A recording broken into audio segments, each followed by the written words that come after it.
Explication de Al-Hanifiyya. Sache qu'Allah te guide vers son obéissance, que Al-Hanifiyya, la croyance droite et juste d'Ibrahim alayhi salam, consiste à adorer Allah le seul, l'unique, en lui vouant exclusivement le culte. L'auteur ici nous enseigne et invoque pour nous. Al-Hanifiyya est la religion d'Ibrahim alayhi salam qui consiste à adorer Allah en lui vouant le culte exclusivement. C'est ce dont Allah a parlé lorsqu'il a ordonné à son prophète sallallahu alayhi wa sallam la parole suivante: puis nous t'avons révélé, suis la religion d'Ibrahim qui était vouée exclusivement à Allah.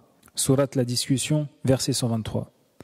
Ainsi, Al-Hanifiyya est le dogme qui consiste à vouer le culte sincère et exclusif à Allah, à le prendre pour allié, à se garder de lui associer quoi que ce soit, qu'il en soit purifié.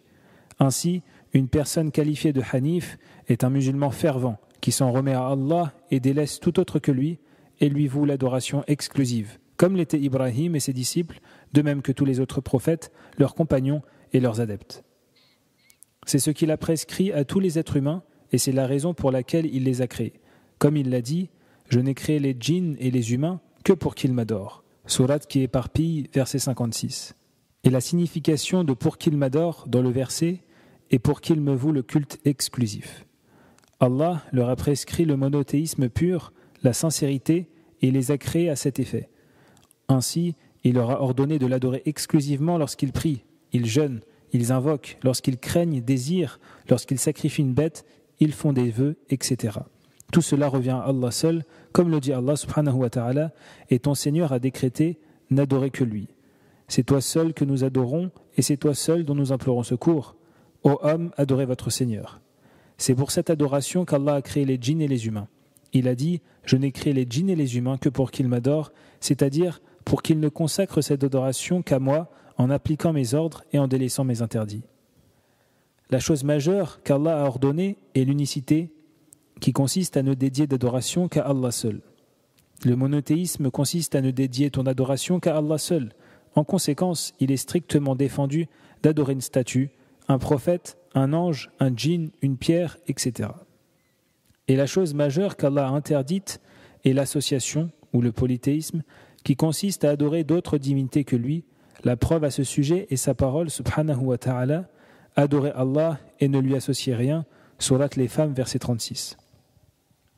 L'association ou le polythéisme est le fait d'adorer en même temps que lui, autre que lui.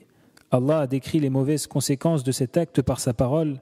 Mais s'ils avaient donné des associés à Allah, alors tout ce qu'ils auraient fait eût certainement été vain.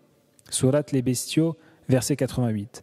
Et par sa parole, en effet, il t'a été révélé, ainsi qu'à ceux qui t'ont précédé, si tu donnes des associés à Allah, ton œuvre sera certes vaine, et tu seras certainement du nombre des perdants. Sourate Les Groupes, verset 65.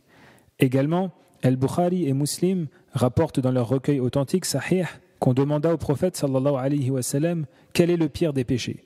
Ce à quoi il répondit, c'est le fait de donner à Allah un égal alors que c'est lui qui t'a créé. On lui dit, et ensuite, il dit de tuer ton enfant de peur qu'il ait à partager ta nourriture. On lui dit, et ensuite, il dit de commettre l'adultère avec la femme de ton voisin. Ainsi, le prophète sallallahu alayhi wa sallam a mis en évidence le fait que l'association est le pire des péchés, le plus grave et le plus dangereux. Et dans un autre hadith, il dit à ses compagnons, « Voulez-vous que je vous informe du plus grave des péchés ?» Nous dîmes bien sûr au messager d'Allah. Il dit de donner un associé à Allah.